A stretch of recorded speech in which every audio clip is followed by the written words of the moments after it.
नमस्कार, स्वागत है आप सभी का डीडी न्यूज के इस खास बुलेटिन एक्सप्रेस 100 में, जहां हम आपके लिए लेकर आते हैं राजनीति, मनोरंजन, देश, दुनिया, खेल और व्यापार जगत की सभी बड़ी खबरों को एक्सप्रेस यानी कि फटाफट अंदाज में।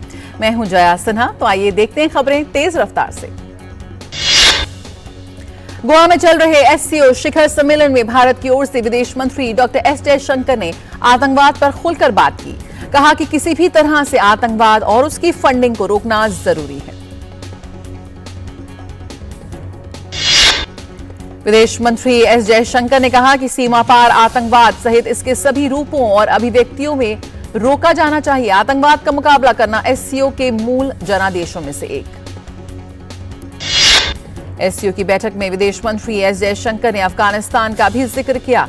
कहा कि अफगानिस्तान की मानवीय सहायता करने के लिए भारत प्रतिबद्ध, वहां के अल्पसंख्यकों, महिलाओं और बच्चों के अधिकारों के लिए भी संवेदनशील और उनके साथ खड़े हैं।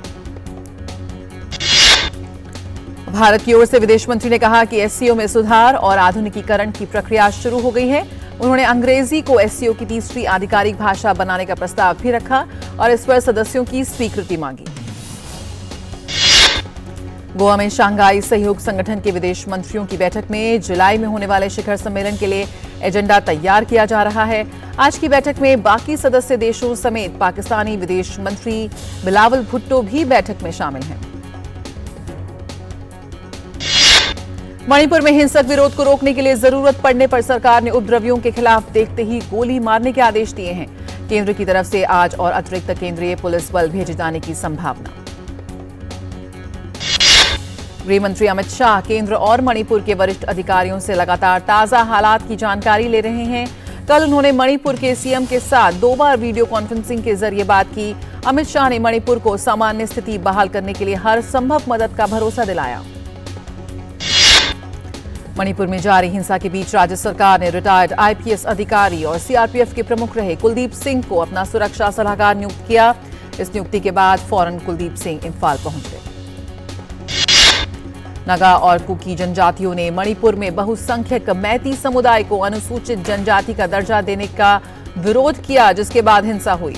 जिसके बाद कई जिलों में कर्फ्यू लगा दिया गया और मणिपुर में इंटरनेट सेवाएं बंद कर दी गईं। त्रिपुरा में माणिक साहा सरकार ने मणिपुर में हाल की घटनाओं के संबंध में त्रिपुरा के निवासियों को 24/7 आधार पर सहायता प्रदान करने के लिए हेल्पलाइन नंबर किए जारी। असम के मुख्यमंत्री हेमंता बिस्वा शर्मा ने कहा कि मणिपुर में हाल की घटनाओं से प्रभावित कई परिवारों ने असम में शरण ली है, जिनकी देखभाल की जा रही है। असम के मुख्यमंत्री के साथ वो लगातार संपर्क में हैं। पूर्वोत्तर सीमांत रेलवे ने मणिपुर जाने वाली सभी ट्रेनों को रोका। स्थिति में सुधार होने तक कोई भी ट्रेन मणिपुर में प्रवेश नहीं करेगी। मणिपुर सरकार द्वारा ट्रेनों की आवाजाही रोकने की सलाह के बाद यह निर्णय लिया गया। बीजेपी के चुनाव प्रचार अभियान के तहत प्रधानमंत्री आज से 7 मई तक कर्नाटक के दौरे पर रहेंगे। आज दोपहर बाद बेल्लारी में जनसभा करेंगे। बेल्लारी जिले में विधानसभा के 5 निर्वाचन क्षेत्र हैं। प्रधानमंत्री 6 और 7 मई को बेल्लारी में हमारा गौरव हमारा रोड शो में शामिल होंगे। 2 दिन का रोड शो 17 निर्वाचन क्षेत्रों से होकर गुजरेगा। आम जनता को असुविधा से बचाने के लिए पुलिस आवागमन के लिए वैकल्पिक व्यवस्था कर रही है। प्रधानमंत्री 6 मई को बेंगलुरु में रोड शो के बाद बादामी और हावेरी में चुनावी रैली करेंगे। 7 मई को बेंगलुरु में रोड शो के बाद शिवमोगा और नजनगुड में जनसभा करेंगे। प्रधानमंत्री प्रसिद्ध श्री कंटेश्वर मंदिर में प्रार्थना भी करेंगे। कांग्रेस पार्टी ने भी स्टार प्रचारकों की फौज कर्नाटक में उतारी। पार्टी अध्यक्ष मल्लिकार्जुन खड़गे ने बीजेपी की मौजूदा सरकार को निशाने पर लिया और कहा कि भ्रष्टाचार में डूबी सरकार असल मुद्दों पर बात ही नहीं करती। भाजपा अध्यक्ष जेपी नड्डा और अमित शाह भी आज कर्नाटक में। दोनों नेता आज रायचूर में रोड शो और रैली करेंगे। इसके अलावा कोपल्ला, कालबुर्गी भी में उनकी चुनावी रैली होगी। जंतर मंतर पर पहलवानों द्वारा प्रदर्शन पर खेल मंत्री अनुराग सिंह ठाकुर ने कहा कि दिल्ली पुलिस निष्पक्ष जांच कर रही है। सुप्रीम कोर्ट ने अपना निर्णय दे दिया है। उन्होंने कहा कि खिलाड़ी सरकार द्वारा गठित समिति की जांच पूरी होने दें।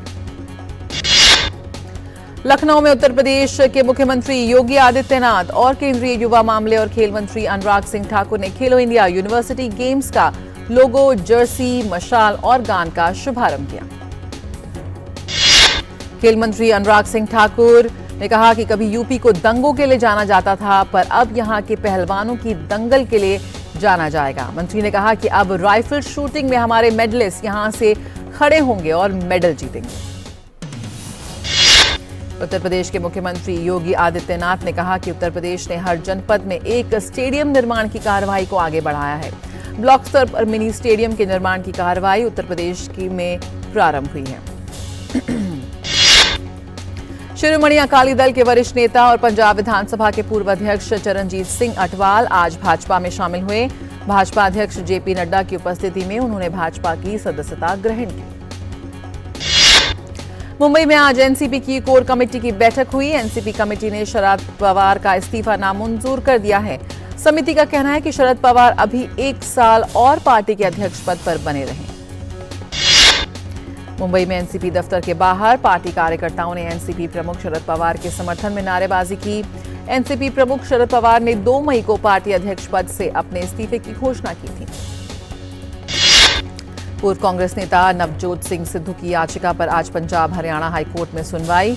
रोड रेज केस में सजा काटकर बाहर आने के बाद उनकी सुरक्षा Z+ से Y+ करने पर उन्होंने अदालत का रुख किया था। सिद्धू ने खुद की जान को खतरा बताया था। केरल हाईकोर्ट आज Hindi film the Kerala story के टीजर और ट्रेलर में कुछ बयानों के खिलाफ एक जनहित याचिका पर सुनवाई करेगा। मांग है कि अदालत सेंसर बोर्ड द्वारा सार्वजनिक प्रदर्शन के लिए दिए गए प्रमाण पत्र को रद्द कर दे। राष्ट्रपति द्रौपदी मुर्मू के 3 दिवसीय ओडिशा दौरे का आज दूसरा दिन। राष्ट्रपति आज पंडित रघुनाथ मुर्मू को उनकी जयंती पर श्रद्धांजलि अर्पित करेंगे। ओडिशा दौरे पर राष्ट्रपति आज सिमलीपाल अभयारण्य जाएंगे। कल 6 मई को बारिपदा में महाराजा श्री रामचंद्र भंजदेव विश्वविद्यालय की दीक्षांत समारोह में वो शामिल होंगे। उपराष्ट्रपति जगदीप धनखड़ आज से 2 दिन की ब्रिटेन यात्रा पर हैं। वे 6 मई को लंदन के वेस्टमिनिस्टर एबे में किंग चार्ल्स III के राज्याभिषेक पर भारत सरकार का प्रतिनिधित्व करेंगे। सूचना और प्रसारण मंत्रालय ने नेटफ्लिक्स के सहयोग से आजादी का अमृत महोत्सव समारोह को चिन्हित करने के लिए लघु वीडियो की दूसरी श्रृंखला तैयार की। ये सीरीज भारत के स्वतंत्रता सेनानियों की कहानियों को सामने लाती है। जम्मू कश्मीर में राजौरी के कंडी इलाके में आतंकियों और सुरक्षा बलों के बीच मुठभेड़ जारी। सूत्रों के अनुसार 2 से 3 आतंकवादियों को सुरक्षा बलों ने घेरा। दोनों ओर से गोलीबारी जारी है। जम्मू कश्मीर में पुंछ में पुलिस और सेना के संयुक्त अभियान में 2 ड्रग पेडलर्स को गिरफ्तार किया गया। दोनों की पहचान कर ली गई है। इनमें से कुल 6 पैकेट हेरोइन बरामद की गई है। उधमपुर किश्तवाड़ में हेलीकॉप्टर दुर्घटना में शहीद हुए क्राफ्ट्समैन पबला अनिल को पुष्पांजलि अर्पित की गई। General officer commanding in chief उत्तरी कमान के लेफ्टिनेंट जनरल उपेंद्र द्विवेदी ने श्रद्धांजलि अर्पित की। अगले 3 से 4 दिनों तक केदार घाटी में मौसम खराब रहने की संभावना को देखते हुए केदारनाथ धाम के लिए पंजीकरण 8 मई तक निलंबित किया गया। 4 मई तक 1,23,000 श्रद्धालु केदारनाथ धाम के दर्शन कर चुके हैं। मदुरई में चिथिरई उत्सव के हिस्से के रूप में वैगई नदी में भगवान कल्ला झागर के प्रवेश पर भक्तों की भारी भीड़ देखी गई। भक्त खुशी से झूमते नजर आए। आज साल का पहला चंद्र ग्रहण लगने वाला है, लेकिन ये पूर्ण नहीं है, बल्कि पेनुमब्रल चंद्र ग्रहण होगा। इसमें चांद के आकार में कोई परिवर्तन दिखाई नहीं देता। चंद्र ग्रहण 3 तरह के होते हैं: पूर्ण चंद्र ग्रहण, आंशिक चंद्र ग्रहण और पेनुम्ब्रल चंद्र ग्रहण। ग्रहण लगने से पहले चंद्रमा पृथ्वी की उपछाया में प्रवेश करता है, जिसे अंग्रेजी में पेनुम्ब्रा कहते हैं। चूंकि ये स्थिति पूर्ण चंद्र ग्रहण की नहीं होती, इसलिए पृथ्वी पर चंद्रमा की छाया ना पड़कर उसकी सिर्फ उपछाया पड़ती है, जो धुंधली होती है। आज जो चंद्र ग्रहण होगा उसमें चांद आम दिनों की तरह बिल्कुल सामान्य दिखाई देगा, लेकिन ध्यान से देखने पर इसका रंग हल्का मटमैला नजर आएगा। भारत के अलावा आज होने वाला चंद्र ग्रहण एशिया, ऑस्ट्रेलिया, रूस, उत्तरी अफ्रीका, रूस और यूरोप के कुछ हिस्सों में दिखाई देगा। दोनों अमेरिकी महाद्वीपों में ये ग्रहण नहीं दिखेगा। आज बुद्ध पूर्णिमा है। इस दिन बोध गया में दुनिया भर से बौद्ध धर्म मानने वाले आते हैं। बोधि वृक्ष की पूजा की जाती है। मान्यता है कि इस वृक्ष के नीचे गौतम बुद्ध को ज्ञान प्राप्त हुआ था। बुद्ध पूर्णिमा के अवसर पर देश भर की पवित्र नदियों में श्रद्धालु डुबकी लगा रहे हैं। आज के दिन पौराणिक नदियों में स्नान का काफी महत्व है। हर महीने की पूर्णिमा भगवान विष्णु को समर्पित होती है। राजस्थान के उदयपुर में पुलिस ने हिस्ट्री शीटर किशन मेनारिया की अवैध संपत्ति पर बुलडोजर चलाकर ध्वस्त किया। किशन मेनारिया फिलहाल उदयपुर की सेंट्रल जेल में बंद हैं।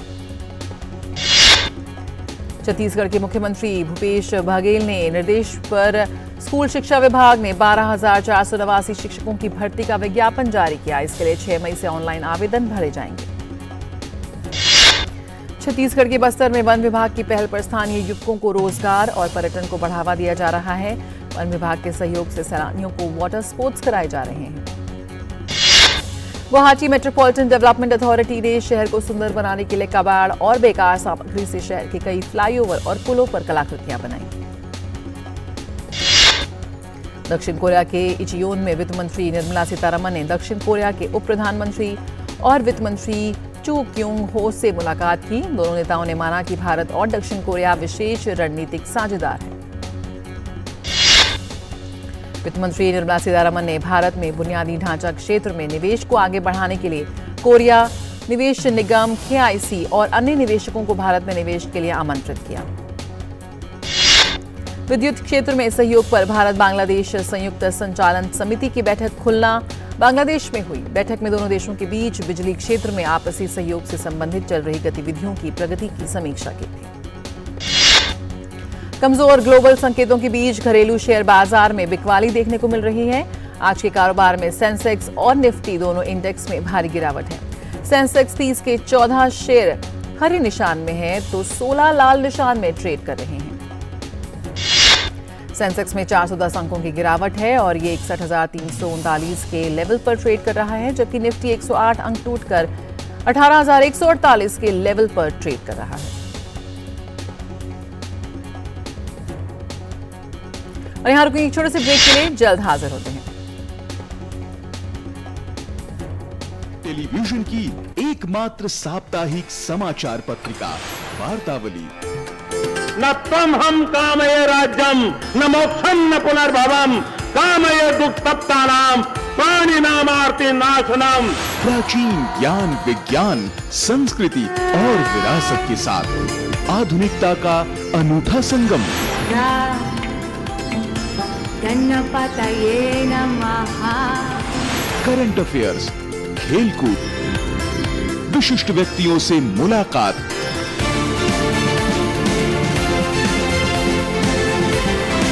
और लोकप्रिय फिल्मी गीत संस्कृत में।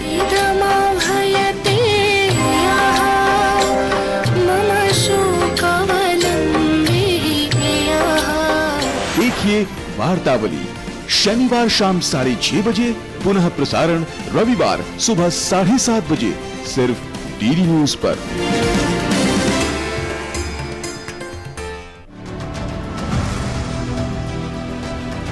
आपदा का सामना में आज हम बात कर रहे हैं चक्रवात को लेकर। साइक्लोन आने से पहले हमारी जो फोर्स है स्ट्रेटेजिक लोकेशन पर पहुंच जाए फोरकास्ट के हिसाब से। अनलोडिंग होगा तो इसके लिए प्रिपेयरनेस, प्रिवेंशन और मिटिगेशन एक्शन हो सकता है। अर्ली वार्निंग सिस्टम आखिरी मनुष्य तक किस तरह जो है इनकी इंफॉर्मेशन हम पहुंचाए, उसकी भी हम लोगों ने इसमें जो है भरसक हमने जो प्रयास किया है।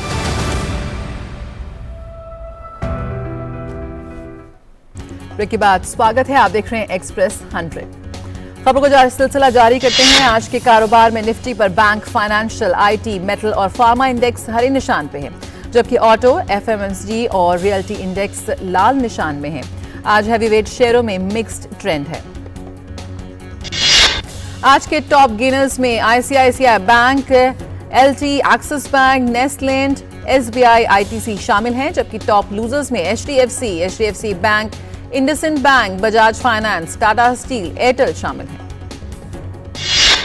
ग्लोबल बाजारों में गिरावट के बाद भी क्रूड में फ्लैट ट्रेडिंग देखने को मिला है। ब्रेंट क्रूड इंटरनेशनल मार्केट में 0.24% बढ़कर $72.50 प्रति बैरल पर है, जबकि अमेरिकी क्रूड करीब 0.06% कमजोर होकर $68.56 प्रति बैरल पर है। आज के कारोबार में प्रमुख एशियाई बाजारों में मिक्स्ड ट्रेंड है। SGX निफ्टी में 0.32% गिरावट है तो निकेई 225 में 0.12% बढ़त है। स्ट्रेट टाइम्स में 0.16% कमजोरी है तो हैंगसेंग में 0.60% बढ़त है। आज अमेरिकी बाजारों में बिकवाली जारी रही और ये लगातार चौथे दिन गिरावट पर बंद हुए। बैंकिंग सेक्टर क्राइसिस और अर्निंग सीजन में अब तक कमजोरी के चलते बाजार पर दबाव बना हुआ है। CIL वर्ष 2025 और 26 तक विभिन्न परियोजनाओं का 91,000 करोड़ रुपए खर्च करेगी। इसमें से 36,000 करोड़ कोयला गैसीकरण परियोजनाओं पर खर्च किए जाएंगे, जबकि 46,000 करोड़ रुपए खनन विकास एवं परिचालन और अन्य अनुबंधों पर लगाए जाएंगे। केंद्र सरकार ने खाद्य तेल कंपनियों से कीमतें घटाने को कहा है। सरकार ने कहा कि वैश्विक कीमतों में आई गिरावट का लाभ उपभोक्ताओं को उपलब्ध कराने के लिए खाद्य तेल की कीमतें कम की जानी चाहिए। भारतीय रेलवे ने पिछले 9 साल में 37,011 किलोमीटर रेल मार्ग का विद्युतीकरण किया है। भारतीय रेलवे के अनुसार वर्ष 1947 में देश की आजादी से 2014 तक सिर्फ 21,413 किलोमीटर रेल मार्ग का विद्युतीकरण हुआ था। TVS मोटर कंपनी का मार्च 2023 को समाप्त तिमाही में एकीकृत शुद्ध लाभ 21% बढ़कर 336 करोड़ रुपए रहा। बिक्री बढ़ने से कंपनी का मुनाफा भी बढ़ा है। हीरो मोटर कॉर्प का 31 मार्च 2023 को समाप्त बीते वित्त वर्ष की चौथी तिमाही का एकीकृत शुद्ध लाभ 31% वृद्धि के साथ 811 करोड़ रुपए रहा। सर्बिया के शहर माल्डे नोवाक में एक व्यक्ति ने ताबड़तोड़ फायरिंग कर 8 लोगों की हत्या कर दी। इस गोलीकांड में कई घायल भी हुए हैं, उन्हें अस्पताल में भर्ती कराया गया है। सर्बिया की राजधानी बेलग्रेड से लगभग 60 किलोमीटर दक्षिण में स्थित माल्डे नोवाक में एक भीड़भाड़ भरे स्थान पर फायरिंग की गई। एक व्यक्ति ने चलती गाड़ी से ऑटोमेटिक आर्म से गोलियों की बौछार कर खूनी खेल खेला। सर्बिया के शहर में फायरिंग कर रहे हमलावर को पुलिस ने गिरफ्तार कर लिया है। घायलों में से कुछ की हालत गंभीर है, इस कारण मृतक की संख्या बढ़ने की आशंका है। पुलिस हमलावर की तलाश कर रही है। सर्बिया में इस तरह की गोलीबारी की लगातार दूसरी घटना है। इससे पहले बुधवार को एक 13 वर्षीय छात्र ने बेलग्रेड के व्लादिस्लाव रिबकिनकर स्कूल में गोलीबारी की थी। आरोपित 7वीं कक्षा का छात्र है। सर्बिया के आंतरिक मंत्रालय ने गुरुवार को बंदूक रखने वालों के लिए चेतावनी जारी की है। कहा कि वो अपनी बंदूकों को सावधानी पूर्वक संभाल कर रखें। अपनी बंदूकों को लॉकर में रखने को कहा गया है। विशेष रूप से बंदूकों को बच्चे से दूर रखने की अपील की गई है। अमेरिका के राष्ट्रपति जो बाइडेन के शीर्ष सलाहकारों में से एक जैक सुलिवन इस सप्ताह के अंत में सऊदी अरब के क्राउन प्रिंस मोहम्मद बिन सलमान से मुलाकात करने के लिए सऊदी अरब जाएंगे। जैक सुलिवन ने कहा कि इस यात्रा के दौरान वे भारत और खाड़ी देशों के साथ साथ अमेरिका और शेष हिस्सों के बीच सहयोग के नए क्षेत्रों पर चर्चा करेंगे। किंग चार्ल्स के राज्याभिषेक के लिए ब्रिटेन पूरी तरह से है तैयार। शनिवार को वेस्टमिनिस्टर एबे में एक शानदार समारोह के दौरान किंग चार्ल्स तृतीय उनकी पत्नी महारानी कैमिला की ताजपोशी की जाएगी। ऑपरेशन गोल्डन आर्ब ये खुफिया नाम है जिसे ब्रिटेन के नए महाराजा की ताजपोशी के कार्यक्रम के लिए तय किया गया है। कार्यक्रम स्थानीय समय अनुसार सुबह 11 बजे शुरू होगा। इससे पहले किंग चार्ल्स का जुलूस वेस्टमिनिस्टर एबे पहुंचेगा। ब्रिटेन में 70 साल के अंतराल के बाद राज्याभिषेक होने जा रहा है। इससे पहले ऐसी शाही परंपरा आखिरी बार 1953 में दिवंगत क्वीन के लिए देखी गई थी। राज्याभिषेक वह समारोह है जिस पर सम्राट को औपचारिक तौर पर ताज पहनाया जाता है। यूक्रेन के राष्ट्रपति व्लादिमीर जेलेंस्की ने गुरुवार को अंतर्राष्ट्रीय अपराध अदालत का दौरा किया। जेलेंस्की ने कहा कि यूक्रेन के युद्ध जीतने पर रूसी राष्ट्रपति व्लादिमीर पुतिन को अंतर्राष्ट्रीय युद्ध अपराध अदालत का सामना करना पड़ेगा। यूक्रेन के राष्ट्रपति जेलेंस्की ने यूक्रेन को न्याय के बिना शांति नहीं शीर्षक वाले अपने संबोधन में कहा कि पुतिन इन आपराधिक कार्रवाइयों के लिए यही अंतर्राष्ट्रीय कानून की राजधानी में सजा पाने के लिए हकदार है। जेलेंस्की के दौरे से एक दिन पहले रूस ने यूक्रेन पर क्रेमलिन पर हमले का आरोप लगाया था। हालांकि जेलेंस्की ने क्रेमलिन पर हमले के रूस के दावे का खंडन किया है। रूस ने आरोप लगाया कि क्रेमलिन हमले के पीछे अमेरिका का हाथ है। प्रवक्ता दिमित्री पेस्कोव ने प्रेस वार्ता के दौरान आरोप लगाया कि क्रेमलिन अच्छी तरह से जानता है कि इस तरह के कार्यों और आतंकवादी हमलों पर निर्माण कीव में नहीं बल्कि वॉशिंगटन में किया जाता है। और यूक्रेनी सेना ने दावा किया है कि बृहस्पतिवार को 3 रूसी ड्रोन ने ओडेशा शहर को निशाना बनाया। सेना ने यह भी दावा किया कि पिछले 4 दिन में 3 बार कीव पर हवाई हमले का प्रयास किया गया। यूक्रेन की वायुसेना ने विभिन्न क्षेत्रों में रूसी सेना द्वारा भेजे गए कुल 24 ड्रोन में से 18 को नष्ट किया। ड्रोन हमलों में किसी के हताहत होने की सूचना नहीं। यूक्रेन के राष्ट्रपति जेलेंस्की ने अपनी नीदरलैंड यात्रा के दौरान एक डच सैन्य अड्डे का भी दौरा किया। सैन्य अड्डे में जेलेंस्की ने घायल यूक्रेनी सैनिकों से मुलाकात की। यूरोपीय सेंट्रल बैंक ने अपनी ब्याज दर में बढ़ोतरी की रफ्तार को धीमा कर दिया है। ईसीबी की प्रमुख क्रिस्टीन लेगार्ड ने नीतिगत दर में 0.25% वृद्धि की घोषणा की। ईसीबी की प्रमुख क्रिस्टीन लेगार्ड ने कहा कि ये कदम उपलब्ध सूचनाओं के आधार पर उठाया गया है, लेकिन अभी हमें काफी काम करना बाकी है। यूरोपीय संघ के भीतर मुद्रास्फीति अब भी 7% के उच्च स्तर पर बनी हुई है। अफ्रीकी देश रवांडा के पश्चिमी और उत्तरी प्रांतों में 2 मई से शुरू की गई बारिश और बाढ़ ने भारी तबाही मचाई है। बाढ़ और भूस्खलन के कारण 130 लोगों से अधिक की मौत हुई है, जबकि 5000 से अधिक घर तबाह हो गए हैं। रवांडा के प्रधानमंत्री ने बाढ़ प्रभावित क्षेत्रों का दौरा किया। उन्होंने कहा कि भूस्खलन के बाद मिट्टी में दबे शवों की तलाश जारी है। उन्होंने कहा कि मरने वालों का आंकड़ा अभी भी बढ़ सकता है। और रवांडा के प्रधानमंत्री ने कहा कि उनके देश में आपदाएं बाढ़ और कटाव के कारण आई है, जिसके परिणाम स्वरूप लोगों पर घर गिर गए। सरकार ने राहत सहायता भेजी है, जिसमें भोजन, स्वच्छ किट, बिस्तर, रसोई के बर्तन शामिल हैं। हिंसाग्रस्त सूडान में मानवीय संकट के कारण लाखों लोगों का पलायन जारी। 1 लाख से अधिक लोग सूडान से पलायन कर गए हैं। वहीं 30,000 से अधिक लोग दक्षिण सूडान के साथ देश की दक्षिणी सीमा पर शरण ले रहे हैं। ऑपरेशन कावेरी के तहत अब तक 3,800 भारतीयों को संघर्षरत सूडान से सुरक्षित बाहर निकाला गया। सूडान से सुरक्षित निकाले गए 47 भारतीयों को वायुसेना के विमान ने जेद्दा से आज सुबह दिल्ली लाए। यूक्रेन की प्रथम महिला ओलेना जेलेंस्की ने ब्रिटेन की प्रधानमंत्री ऋषि सुनक की पत्नी अक्षता मूर्ति से डाउनिंग स्ट्रीट में की मुलाकात। यूक्रेन पर रूस के आक्रमण के बाद से जेलेंस्की की ब्रिटेन की दूसरी यात्रा। इंडियन प्रीमियर लीग में आज राजस्थान रॉयल्स और गुजरात टाइटंस आमने सामने। ये मुकाबला जयपुर में खेला जाएगा। सनराइजर्स हैदराबाद के खिलाफ खेले गए एक रोमांचक मुकाबले को कोलकाता नाइट राइडर्स ने 5 रन से किया अपने नाम। इस मैच में पहले बल्लेबाजी करने उतरी कोलकाता नाइट राइडर्स ने 9 विकेट के नुकसान पर 171 रन बनाए। लक्ष्य का पीछा करने उतरी सनराइजर्स हैदराबाद की टीम निर्धारित 20 ओवर में 8 विकेट गंवाकर 166 रन ही बना सकी और मैच हार गई। कोलकाता के लिए रिंकू सिंह ने 46 रन, नीतीश राणा ने 42 रन की पारी खेली। हैदराबाद के लिए एडन मार्करम ने 41, हेनरिक क्लासेन ने 36 और अब्दुल समद ने 21 रन बनाए। केकेआर के लिए वैभव अरोड़ा और शार्दुल ठाकुर ने 2-2 विकेट चटकाए। ताशकंद में चल रही वर्ल्ड बॉक्सिंग चैंपियनशिप 2023 में भारतीय मुक्केबाजों का शानदार प्रदर्शन। आज राउंड ऑफ 23 में भारतीय पहलवान अपना दम दिखाएंगे। मुक्केबाज आशीष क्यूबा के लोपेज कार्डोना से भिड़ेंगे, तो वहीं मोहम्मद हसामुद्दीन का सामना चीन के ल्यूपिंग से होगा, जबकि हैवीवेट कैटेगरी मुक्केबाज नवीन कुमार और कोरिया के जियोंग आमने सामने होंगे। गुरुवार को खेले गए मुकाबले में जीत हासिल कर गोविंद साहनी ने 48 किलोग्राम भार वर्ग के अगले दौर में किया प्रवेश। 51 किलोग्राम भार वर्ग में दीपक भोरिया का भी शानदार प्रदर्शन। दीपक ने इक्वाडोर के मुक्केबाज लुइस डेलगाडो को 5-0 से हराया। मुक्केबाज नरेंद्र बेरवाल का भी शानदार प्रदर्शन। उन्होंने तजाकिस्तान के मुक्केबाज मोहम्मद को 4-1 से हराया।